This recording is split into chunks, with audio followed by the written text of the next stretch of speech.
Donc les oscillations libres dans un circuit RLC série.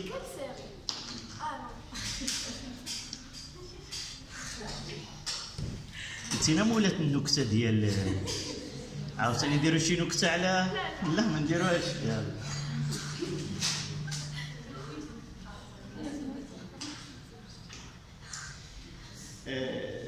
le plus parfois je mets quelques passages de mon cours en Facebook lorsqu'il s'agit du cours.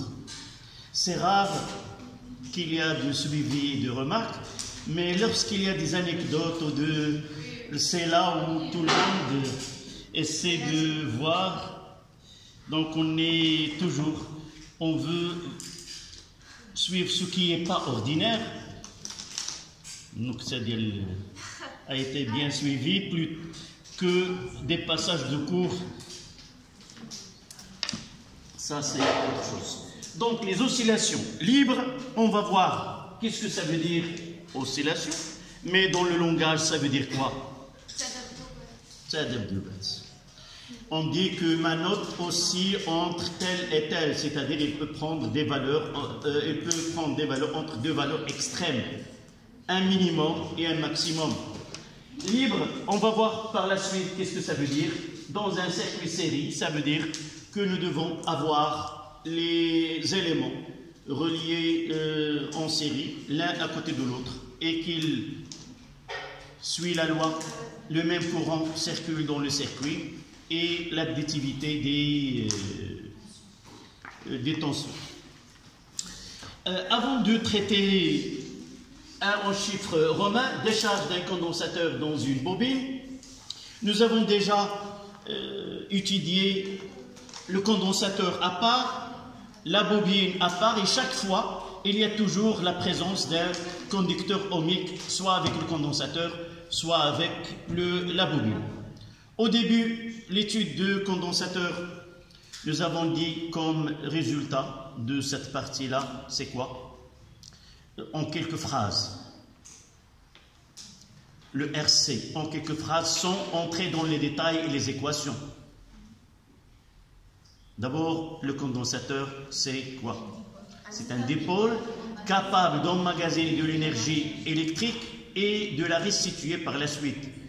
Et ce RC fonctionne en deux régimes. Un régime transitoire et un régime permanent. Le régime permanent, c'est le but de l'étude. C'était soit la charge de condensateur, on veut le charger, donc à la fin, il y aurait une tension Umax et une charge Qmax, et l'intensité de courant il est nulle. La phase de décharge aussi, il y a la partie où il y a le transitoire et l'autre qui est permanente, c'est la décharge. De la même façon, pour le dipôle RL, nous avons dit que la bobine, une fois qu'il est traversé par un courant, donc la première des choses, c'est qu'il s'oppose à la variation de courant dans un circuit.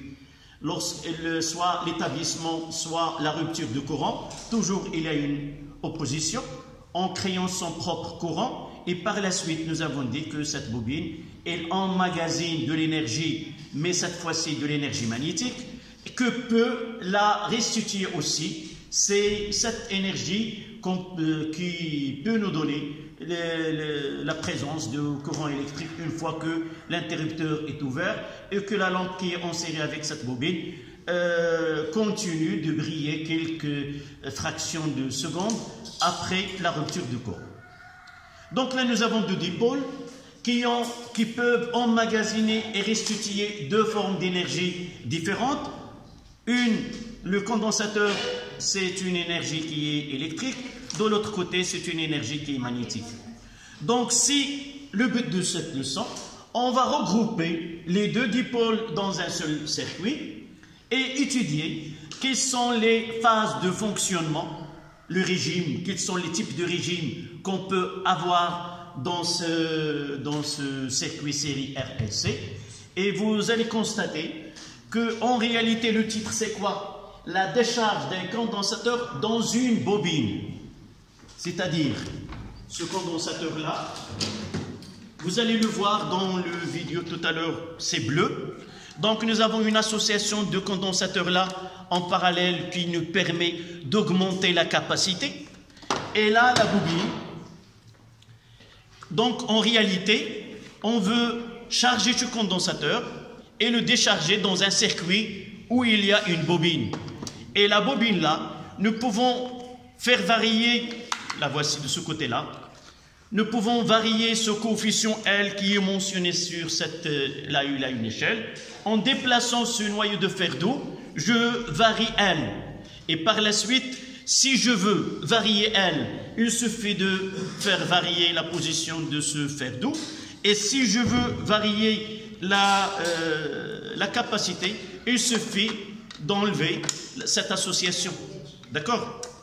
Mais nous voulons, c'est ça, nous voulons étudier le comportement de cette décharge dans un bobine et mettre en évidence la résistance de la bobine.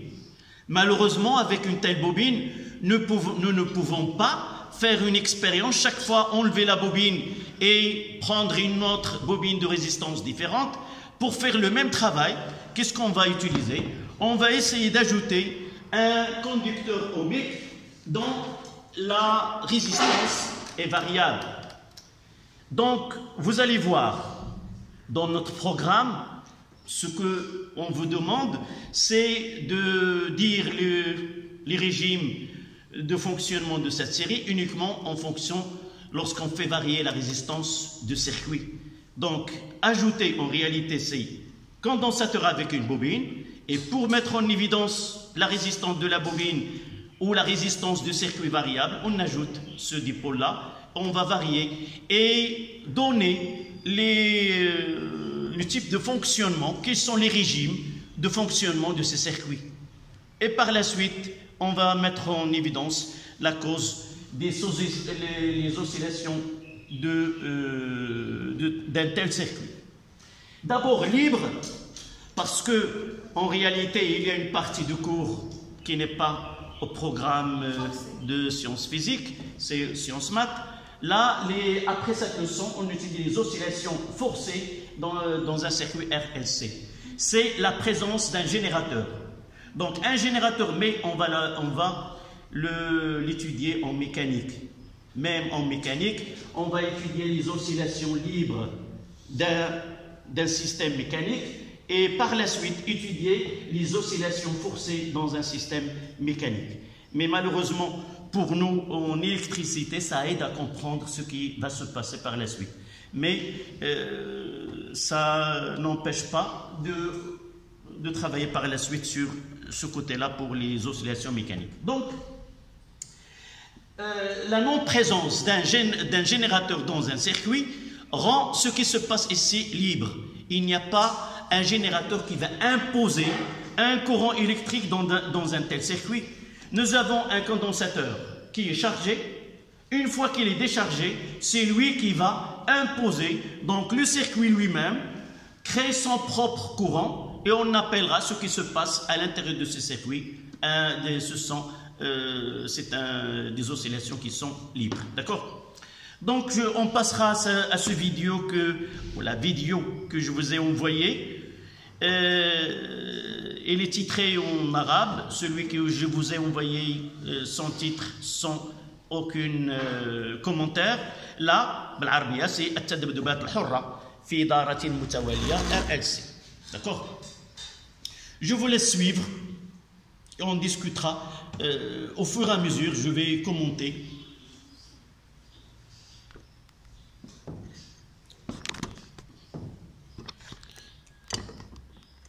Donc là, ce que vous avez devant vous, c'est un GBF. Le voici. Le GBF, c'est un générateur de basse fréquence. Il nous permet de générer une tension variable dans la fréquence et le type de signal. Là, vous avez déjà vu, je pense, du tronc commun, que nous pouvons avoir une tension qui est sinusoïdale, une tension qui est dents de scie, que nous avons déjà travaillé, c'est triangulaire, et une tension en créneau, c'est-à-dire rectangulaire. Et nous pouvons varier là, vous voyez là c'est sinusoïdal, là c'est rectangulaire, et là c'est triangulaire ou dents de scie. Et nous pouvons choisir la gamme de fréquences de là. Là c'est 10 et vous avez là 14. Et on peut choisir n'importe quelle fréquence. Pour relier ce générateur-là, nous utilisons un signal qui est carré. Carré, cette tension, nous l'avons déjà représentée. C'est l'équivalent d'un générateur que nous avons utilisé. Si la tension elle est ainsi, c'est un générateur. Si nous n'avons pas, je vous ai dit que nous n'avons pas ce type de générateur, c'est générateur idéal de tension. Instant t est égal à 0, t inférieur à t est égal à 0, c'est 0, t supérieur à 0, c'est E. En quelque sorte, ce générateur-là nous permet de fermer, d'établir une tension E constante et ouvrir le circuit. On passera entre E est égal, par exemple, 2 volts et 0. 2 volts, 0 d'une façon qui est périodique. Mais nous, on va essayer de travailler sur ce que vous voyez sur l'oscilloscope ici. C'est un disque où il y a 2 voies. Nous pouvons représenter, dans ce cas-là, nous voulons voir la tension aux bornes de condensateur. Et voir comment cette là. Voici le générateur et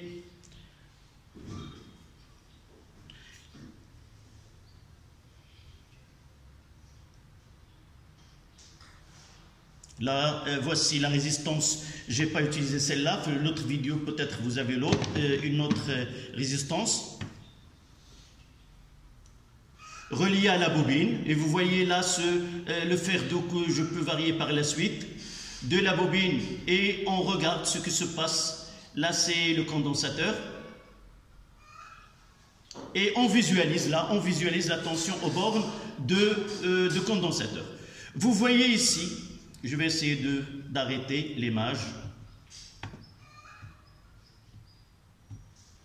Donc,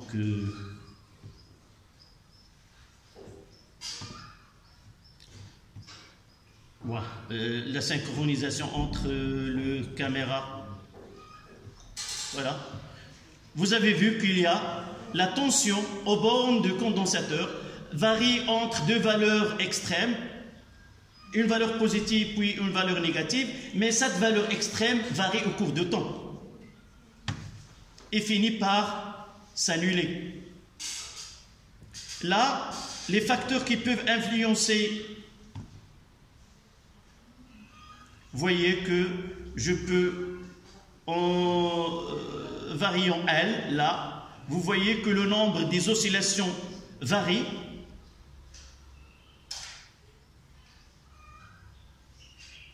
Là, je vais essayer de faire l'influence de C, la capacité.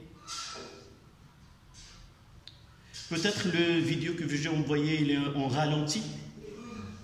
Vous pouvez suivre mieux que celui qui est... Voilà un régime de fonctionnement avec une valeur de R. Et là, je vais essayer de faire varier R. Là, un régime qui est pseudo-périodique. En augmentant R, vous voyez que le nombre d'oscillations diminue. Dans ce cas-là, une seule oscillation. Là, il n'y a pas d'oscillation. Ça veut dire qu'il y a uniquement la décharge sans que le condensateur se recharge de nouveau. D'accord? Je vais revenir à ce... Si... Je ne sais pas où j'ai... En ralenti, c'est peut-être celui-là. C'était le même, je pense, non? Là, c'est celui-ci, c'est celui-là qui est en ralenti. La bobine. la résistance que je vous ai montrée là. Je vais enlever celle-ci noire et je garde que l'autre. Donc, fois 100. Voici le condensateur dont je peux faire varier C. Et vous voyez sur ce schéma-là, deux oscillations. Là, le générateur, j'ai choisi la tension rectangulaire ou en créneau. La fréquence, c'est 100. Et vous voyez que celle qui est appliquée, c'est 29 Hz. La gamme de 100. Et je vais essayer de, voilà, la tension aux bornes de condensateur, c'est alternatif. Et les extrêmes diminuent au cours de temps. On appelle, c'est le régime pseudo-périodique. C'est comme une fonction qui est périodique, mais la valeur maximale ne reste pas la même. C'est-à-dire Umax n'est pas la même. C'est pour cela qu'on appelle un régime pseudo-périodique. Voici l'effet de la résistance. La valeur maximale diminue, que vous voyez là.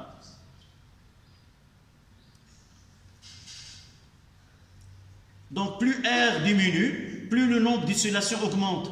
Et cette résistance-là, plus R augmente, plus le nombre d'oscillations diminue. Et on passe d'un régime qui est pseudo-périodique à un régime apériodique. Il n'y a pas d'absence. C'est-à-dire, soit que cette décharge, il y a un travail entre les deux. Nous avons dit que le condensateur emmagasine de l'énergie électrique. Il va donner un courant dans les circuits. Ce courant, en passant dans la bobine, il va créer quoi? De l'énergie magnétique. Cette énergie magnétique, il va créer un courant induit dans la bobine. Qu'est-ce qu'il va faire pour le condensateur? Il va le recharger de nouveau et il va être déchargé par la suite et il va recréer de nouveau de l'énergie magnétique dans la bobine et ainsi de suite. C'est un travail entre les deux. Mais le problème ici, c'est quoi? C'est la présence de la résistance.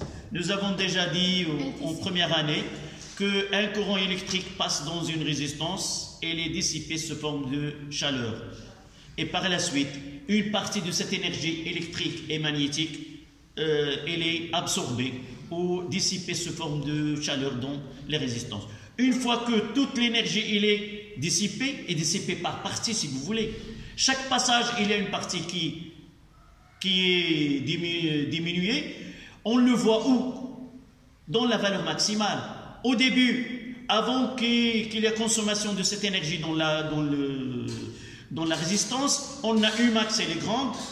Passage, diminution, consommation. Donc le second Umax, il sera diminué. De fait, on diminue l'énergie électrique et ainsi de suite. D'accord? Voilà. Donc on parle d'un régime des oscillations libres dans un circuit RLC et on va discuter selon la valeur de L les types de régimes qu'on peut voir dans un tel circuit. Donc vous mettez un 1, étude expérimentale. On commencera par le schéma du circuit.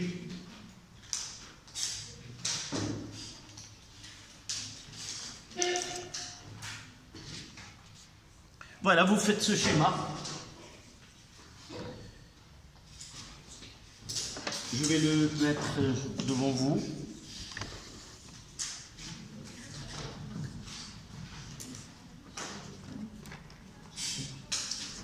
Un dispositif expérimental.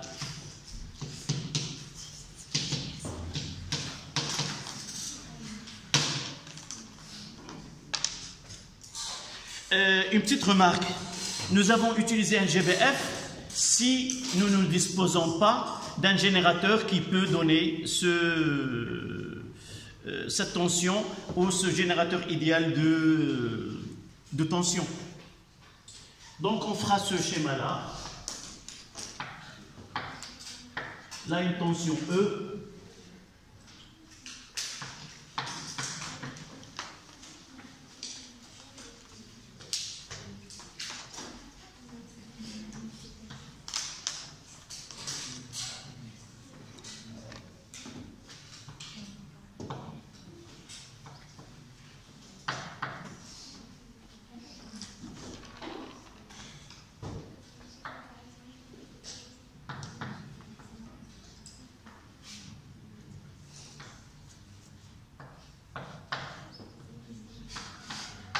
Essayez de faire celle-là parce que on va essayer de faire la visualisation de l'autre côté.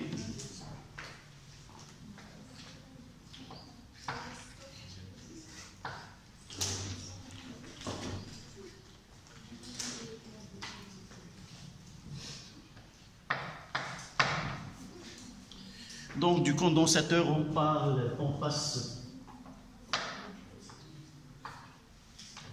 Donc on va le mettre, il doit être là, et là, c'est mieux, c'est même si...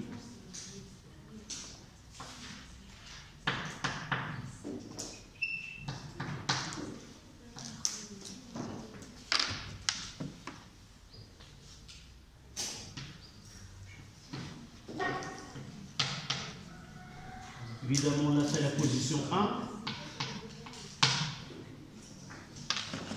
Et là, c'est la position 2.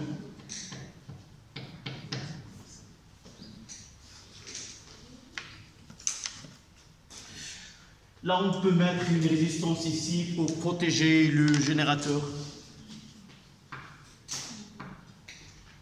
C'est R'.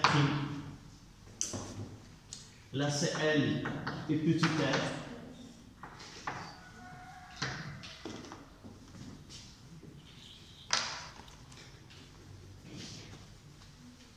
Donc là, c'est UC. Là, c'est UB. Là, c'est UR.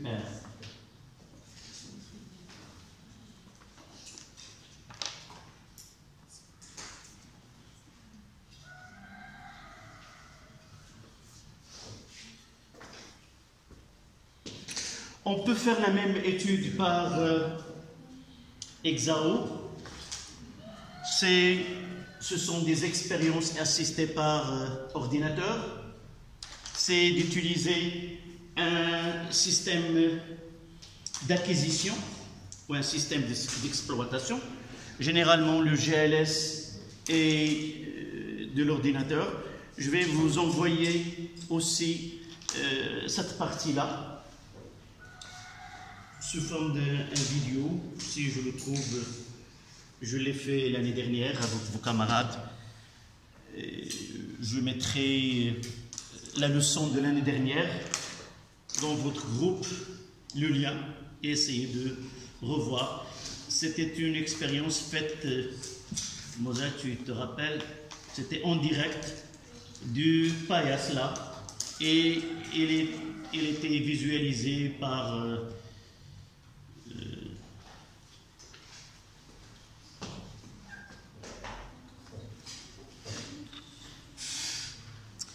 Et on va essayer de faire visualiser UC.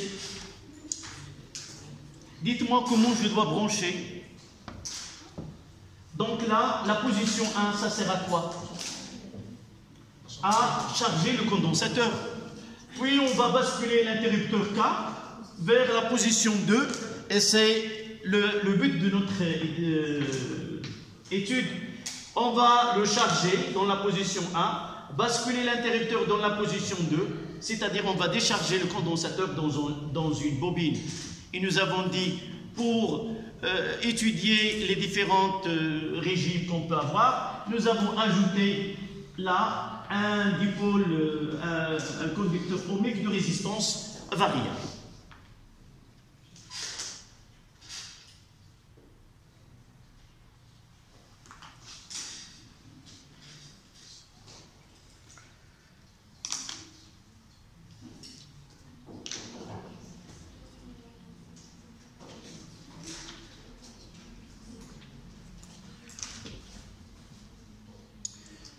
Donc, 1, 2.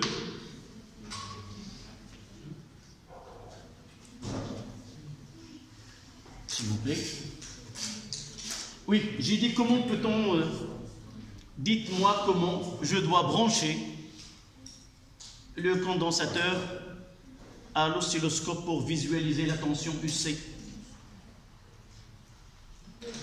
La masse et l'entrée. La première des choses, c'est voir quoi?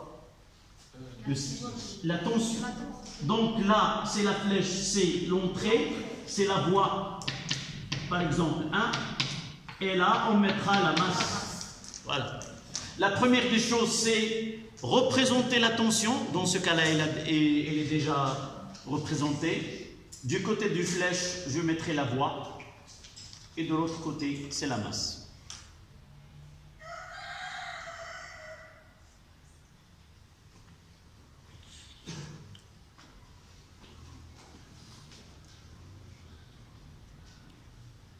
Donc la première phrase,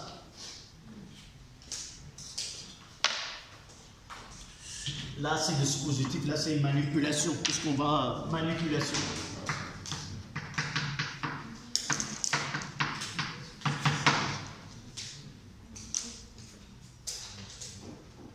En mettant l'interrupteur K dans la position 1,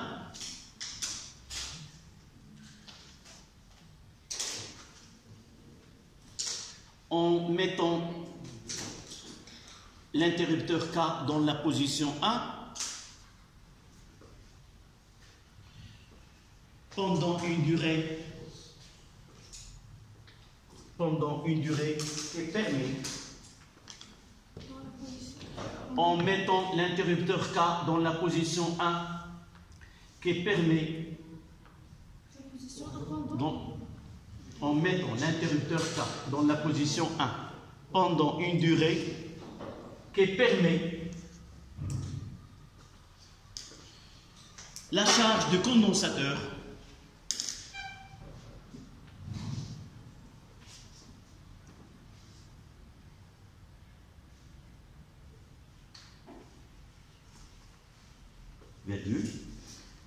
puis on bascule, puis on le bascule, pour ne pas répéter l'interrupteur, puis on le bascule en position 2,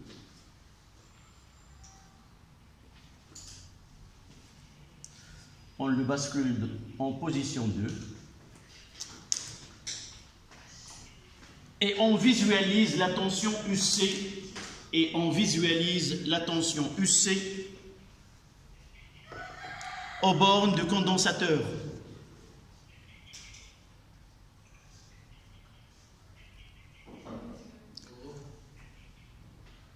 On visualise la tension U indice C en fonction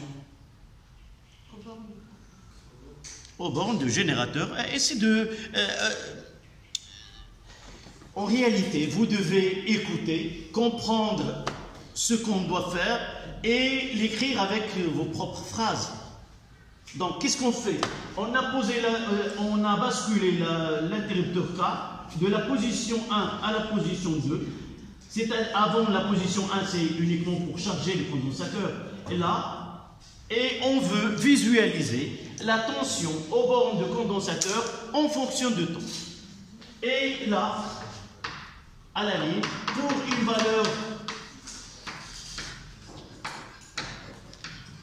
une valeur donnée de R, on va faire ce schéma que vous avez là.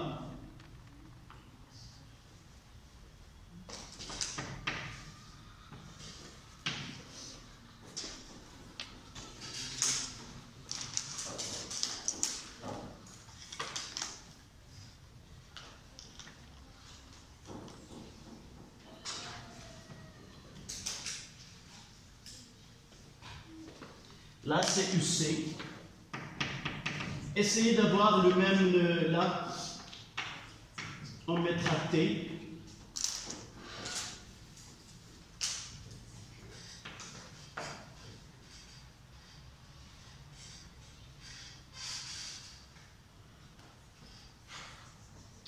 C'est la même pseudo-période. Là, c'est T.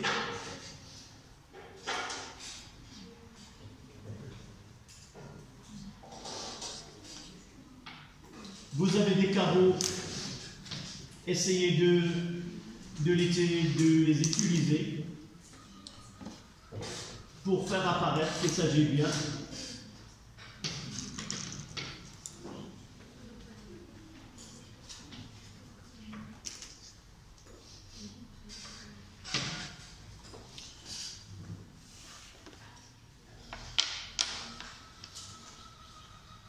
là, c'est le ton.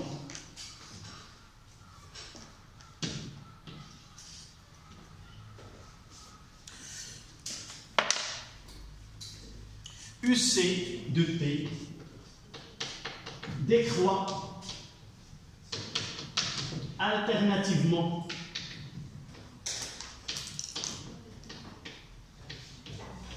Qu'est-ce que ça veut dire décroît alternativement? Ça veut dire que sa valeur diminue. Et alternativement, ça veut dire qu'il change de signe. Positif, négatif, ainsi de suite. Donc, décroît alternativement au cours du temps.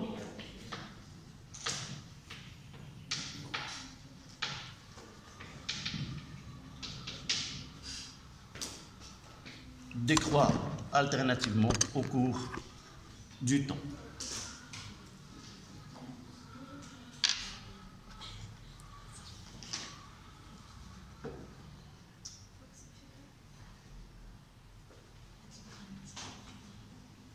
Donc, cette phrase-là, on peut la remplacer par un terme qui est technique. On dira que nous avons un oscillateur amorti. Ce décroissance alternative, nous pouvons la remplacer par que ce circuit-là, il nous donne un oscillateur, c'est-à-dire la valeur de UC varie entre, de façon alternative, on dit c'est un oscillateur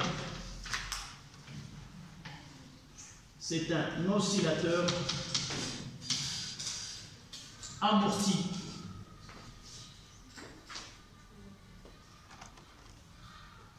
C'est un oscillateur amorti.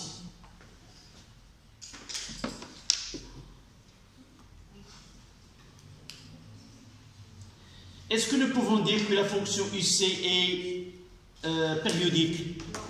N'est pas périodique, même si nous voyons qu'il y a ce qu'on appelle une pseudo-période, les valeurs on ne retrouve pas. En réalité, si la fonction scellée, nous devons avoir là. Puisque la valeur maximale n'est pas constante, donc c'est pas UC n'est pas périodique. Là, la fonction UC de T n'est pas périodique.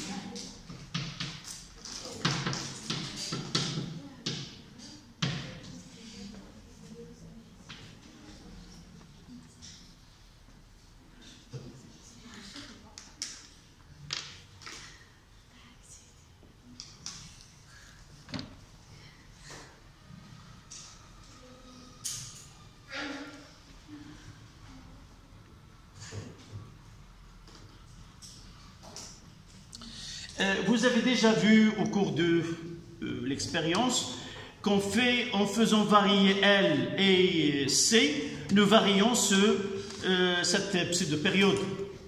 Essayez de revoir chez vous et constatez bien que lorsque je déplace ce noyau de fer, là, cette pseudo-période T, elle varie.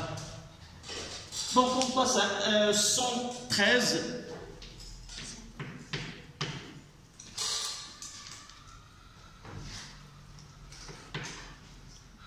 Effet de résistance. Effet de résistance.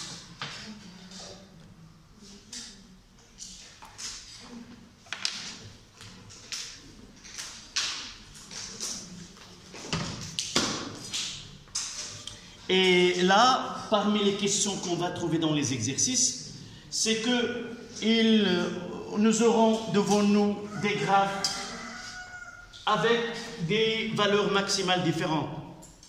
Et vous avez constaté vous-même au cours de l'expérience, plus R est grande, plus le nombre d'oscillations est petit, et le phénomène elle est très amorti. Donc, si on vous donne, par exemple, ce schéma-là, et ce schéma-là, qu'est-ce que nous pouvons dire à propos de la résistance? Là, elle est plus petite que dans ce cas-là, et plus petite que dans le cas où on aura ce qu'on appelle un régime qui est apériodique. D'accord? Donc, à la ligne, vous notez.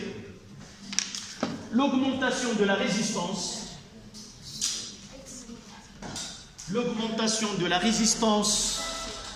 du circuit, l'augmentation c'est 113 effets de résistance. L'augmentation de la résistance de circuit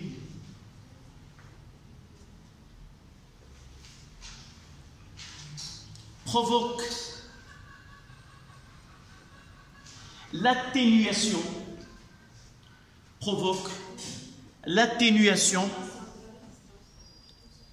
de UC de T.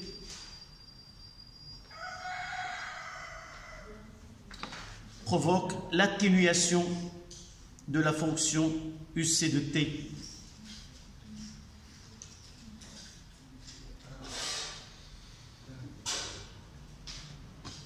Point à la ligne. La pseudo-période T,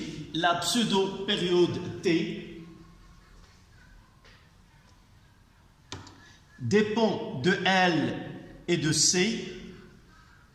La pseudo-période T dépend de L, qui est l'auto-inductance, et C, la capacité de condensateur, et indépendante de la valeur de R.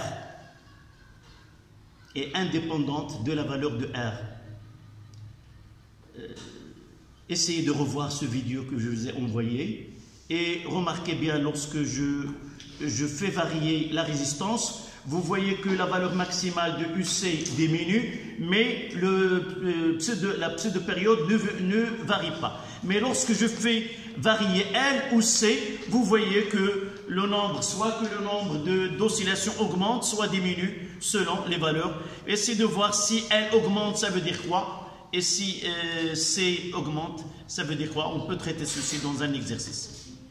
D'accord? Donc, on passera à 1, 2, les régimes d'oscillation libre dans un circuit RLC. Quels sont les 3 types de régimes qu'on va rencontrer et qu'on doit différencier?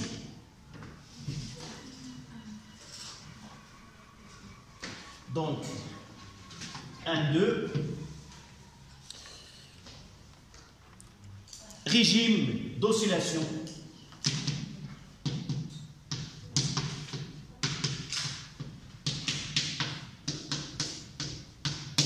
Régime d'oscillation.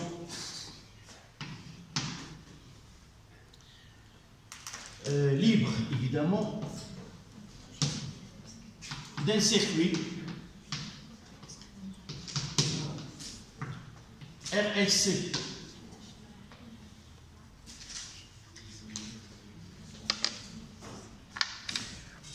Et vous avez devant vous les 3 types.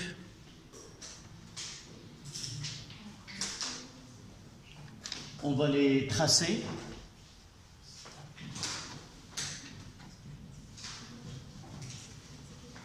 Et on doit les mémoriser. On vous donne dans un exercice des graphes comme celle-là, et c'est à vous de définir, de connaître lequel est le régime pseudo-périodique, lequel est le régime apériodique, et comment varie, si vous voulez, comment connaître lequel a une plus grande résistance que l'autre. Donc le premier que vous voyez, c'est R est nul ou négligeable. Donc 1, 2, 1, la résistance négligeable.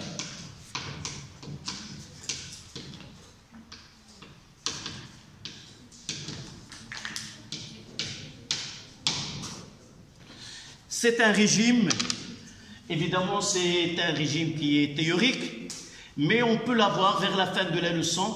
On va essayer négligeable, c'est-à-dire que R, on peut la prendre 0. Est-ce qu'on peut avoir une résistance nulle dans un circuit? Non, parce qu'une résistance, elle est formée de fils. Et un fil, et là, nous savons l'expression qu'il est lié à la longueur de fil, son diamètre, sa résistivité, et ainsi de suite. Donc, pratiquement, il n'y a pas un circuit où une résistance, elle est nulle. On peut dire négligeable, d'accord, mais on va voir par la suite, on peut avoir un circuit dont la résistance, elle est négligeable. Comment peut-on avoir un tel régime qui est le régime périodique? On va le voir par la suite. Donc, on va faire le schéma. Là, c'est UC de T. Là, UC max. Et là, c'est moins UC max.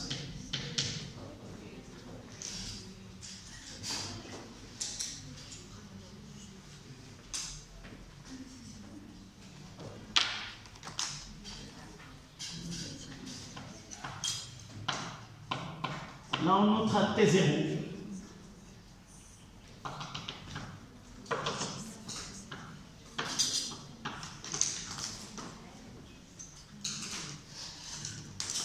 Ce sont des oscillations libres. Comment ils sont?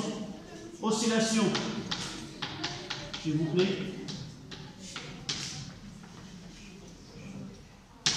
Des oscillations libres non amorties.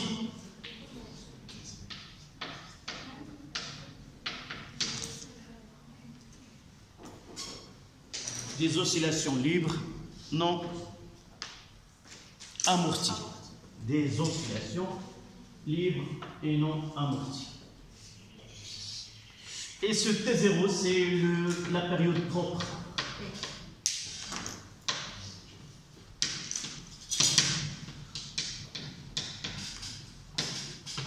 Ce terme de période propre, et là, une relation avec ce que j'ai dit tout à l'heure, qu'il y a des oscillations qui sont forcées, et on parle de la période de générateur.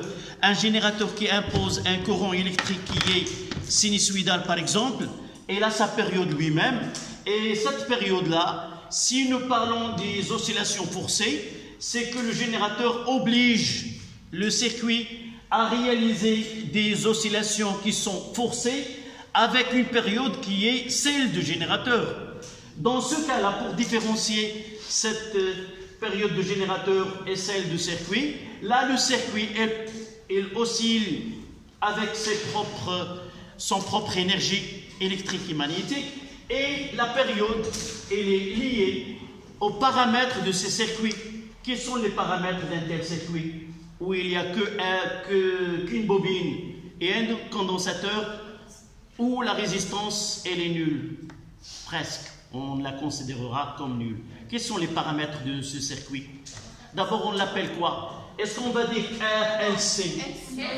C'est un circuit LC. Et les paramètres qui vont entrer dans l'expression de T0, c'est LSC. On va essayer de voir quelle est l'expression de ce T0 en fonction de L et de C. D'accord? Donc, ce sont des oscillations libres non amorties. C'est le régime périodique. D'accord? Vous devez connaître les trois régimes avec leur nom et les caractéristiques. Donc, régime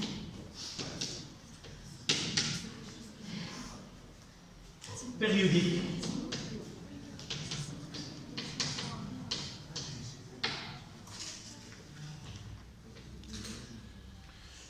Le 122, régime pseudo-périodique. Ça, c'est la sonnette. Donc, je m'arrête.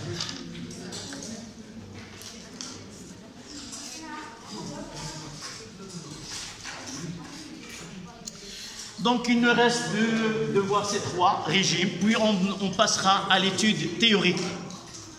Ce que nous avons vu par expérience, on va essayer de l'appuyer par des relations mathématiques. Merci.